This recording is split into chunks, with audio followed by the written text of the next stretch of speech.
मुकेश, मैं ये कह रहा था, क्या ब्रांड नीतीश कमजोर हुआ है? इन आंकड़ों से ये साबित हो जाता है निश्चित रूप से देखिए। और ब्रांड मोदी, नीतीश जी, ब्रांड नीतीश जी की जो भी ताकत थी, जो भी स्ट्रेंथ थी, जो भी पॉलिटिकल स्ट्रेचर था, वो निश्चित रूप से उस पर चोट लगी है इस चुनाव में, इसमें कोई दो राय नहीं है।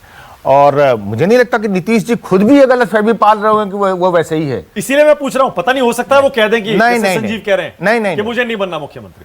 वो कह सकते हैं, ये कह सकते हैं, ये राजनीतिक संभावना है, प्रवक्ता की बात राजनीतिक संभावना को नकारा नहीं जा सकता।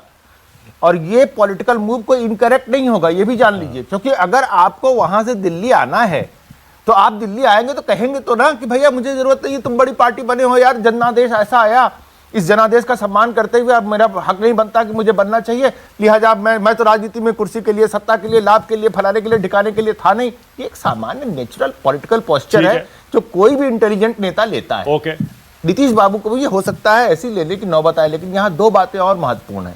मैं अभी देख रहा था कि बीजेपी के एक जनरल सेक्रेटरी ने कहा, आज का ही बयान है कि साहब अरुण सिंह नाम है, कि उन्होंने कहा कि जी नीतीश ही रहेंगे चीफ मिनिस्टर। दूसरे जनरल सेक्रेटरी विजय वर्गीस कहते हैं शाम तक फैसला लेंगे कि नेतृत्व बदलना है कि नहीं बदलना। ये अभी की स्थिति के हिसाब से है, यानी वहां भी कुछ उमड़ घुमड़ तो रहा ही है, राइट। और ये सामान्य है राजनीति का, ये जनादेश का सम्मान सबको करना पड़ता है, बिल्कुल करना भी चाहिए, क्या दिक्कत है इसमें? बिल्कुल सही है, नहीं बिल्कुल सही है। अगर एनडीए के नेताओं ने वाजपेयी जी कह भी दिया, मैं कह रहा हूं एनडीए के नेताओं ने मान लीजिए कह भी दिया कि नीतीश सीएम बनेंगे, हम तो बहुत पहले ये बात कही है, जनादेश जो है उसकी बात सुननी पड़ती है। नहीं बिल्कुल, वो उसके अलावा दूसरे पहलू पे आइए। देखिए, हमने ये बात बहुत पहले कही थी, जब ये पूछते थे कि नीतीश कैसे मुख्यमंत्री नहीं बनेंगे। मैंने कहा अगर उनकी 20-30 सीट आती हैं तो नीतीश बाबू इतने अहंकारी हैं, इतने एरोगेंट हैं, इतने सेल्फ रिस्पेक्टेड हैं कि वो बीजेपी को कहेंगे भैया मैं मुख्यमंत्री नहीं बनूंगा। और वही सिचुएशन, उसे अहंकार तो मत कहिए। नहीं क्यों नहीं, वो अहंकार नहीं, अगर वो सेल्फ रिस्पेक्टेड है तो अहंकारी क्यों है? नहीं, वो तो मोदी जी ने भी कहा है, नहीं कितने भाषणों में उन्होंने कहा है, जो आदमी बात नहीं करेगा फोन पे अपने तमाम बात क्या कहेंगे आपने जैसे वाजपेयी जी इसे अहंकार नहीं कहेंगे। अगर कम सीटें आने पर कोई नेता कहता है कि मैं मुख्यमंत्री नहीं बनना चाहता, उसे बड़े दिल वाला कहेंगे। हमारा तो काम हो गया, जनादेश को हम तो यही चाहते हैं कि नीतीश का नेतृत्व जाना चाहिए, जाना चाहिए, जाना चाहिए। संजीव त्रिवेदी, और वो सिचुएशन बनने वाली है। संजीव त्रिवेदी, उसके बाद मैं अभय दुबे आपका भी रिएक्शन चाहूंगा। संजीव त्रिवेदी, मध्य प्रदेश में 28 सीटों पर उपचुनाव हो रहे हैं, उसमें से 19 पर बीजेपी आगे। गुजरात में 8 सीटों पर उपचुनाव हो रहे हैं, 8 पर बीजेपी आगे। यूपी में 7 सीटों में हो रहे हैं, उसमें से 4 में बीजेपी आगे।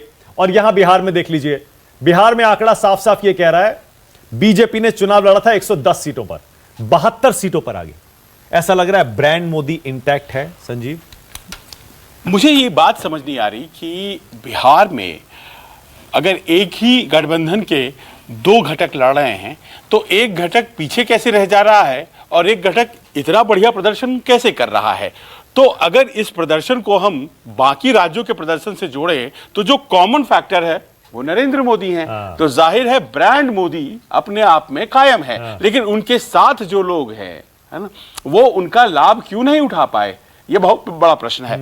अब बात करते हैं एलजेपी की। एलजेपी का मकसद क्या था? एलजेपी, आप चुनाव क्यों लड़ते हैं? चुनाव लड़ते हैं सीट के लिए या फिर आप लड़ते हैं किसी को हराने के लिए?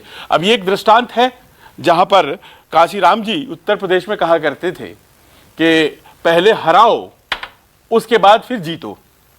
तो क्या लोक जनशक्ति पार्टी वो काम कर रही है? मानक, आप जो ब्रांड की बात कह रहे हैं, मैं उसमें एक चीज और जोड़ना चाहता हूं। अभी हमारे पास सही जानकारी शायद नहीं है कि नरेंद्र मोदी ने जिन जगहों पर रैली की है क्या वहां वो अपने कैंडिडेट को या अपनी पार्टी का बहुत अच्छा प्रदर्शन सुनिश्चित कर पाए हैं? प्रधानमंत्री ने 12 रैली की है और उनमें से कुछ रैलियां जेडीयू के कैंडिडेट्स के इलाके में भी की है जी।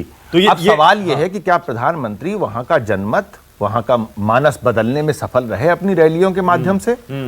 एक बात तो वो है जो आपने आंकड़े दिखाए, दूसरे राज्यों में क्या है, ठीक है, brand Modi, yes brand Modi है, ब्रांड मोदी रहा है, लेकिन यहाँ बिहार में ब्रांड मोदी चला क्या? अभी हमारे पास इस सवाल नहीं पर है, बीजेपी के आंकड़े देखकर तो साफ लग रहा है ना, 110 में 72 सीटें अगर जीते, बिल्कुल ठीक है।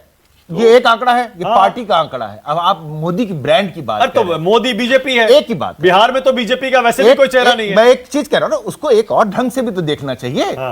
एक ये देखने का है ही, इसके तो हमारे सामने, इसको कौन नकार सकता है?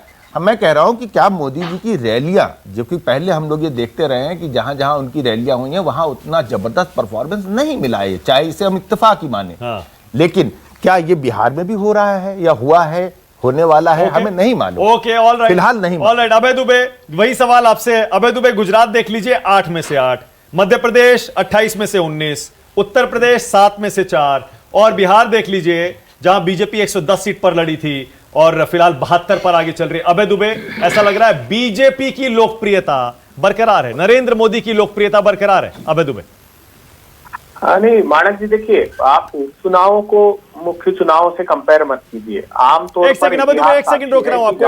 नमस्कार, मैं हूं मानक गुप्ता। अगर आपको हमारा ये वीडियो पसंद आया हो तो इसे लाइक और शेयर जरूर करें, और हां, हमें सब्सक्राइब और फॉलो करना ना भूलें ताकि आप देश और दुनिया की कोई खबर मिस ना करें। तो जुड़े रहिए हमारे साथ और देखते रहिए News 24।